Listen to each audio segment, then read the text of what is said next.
বিএনপির ৩১ দফা বাস্তবায়নের লক্ষ্যে দলীয় নেতাকর্মীদের সুসংগঠিত করতে ময়মনসিংহের নান্দাইলে আয়োজন করা হয়েছে কর্মী সম্মেলন। সম্মেলন ঘিরে উচ্ছ্বসিত নেতাকর্মীরা। দর্শক, বিস্তারিত জানাতে যুক্ত হচ্ছেন সহকর্মী ইলিয়াস আহমেদ। ইলিয়াস, নেতাকর্মীদের কেমন সমাগম দেখছেন?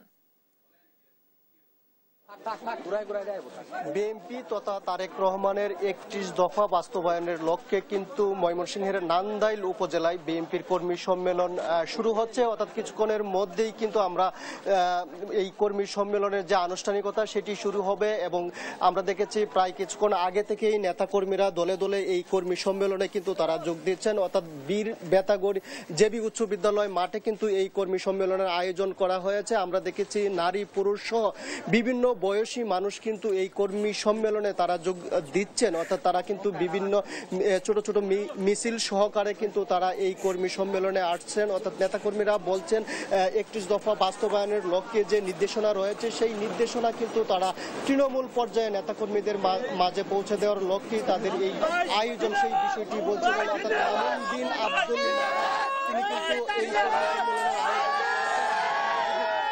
নেতাকর্মীদের সঙ্গে হতে চাই। আপনাদের এই কর্মী সম্মেলন শুরু হবে।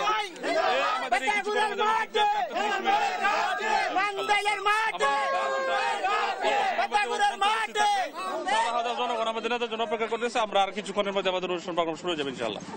ধন্যবাদ।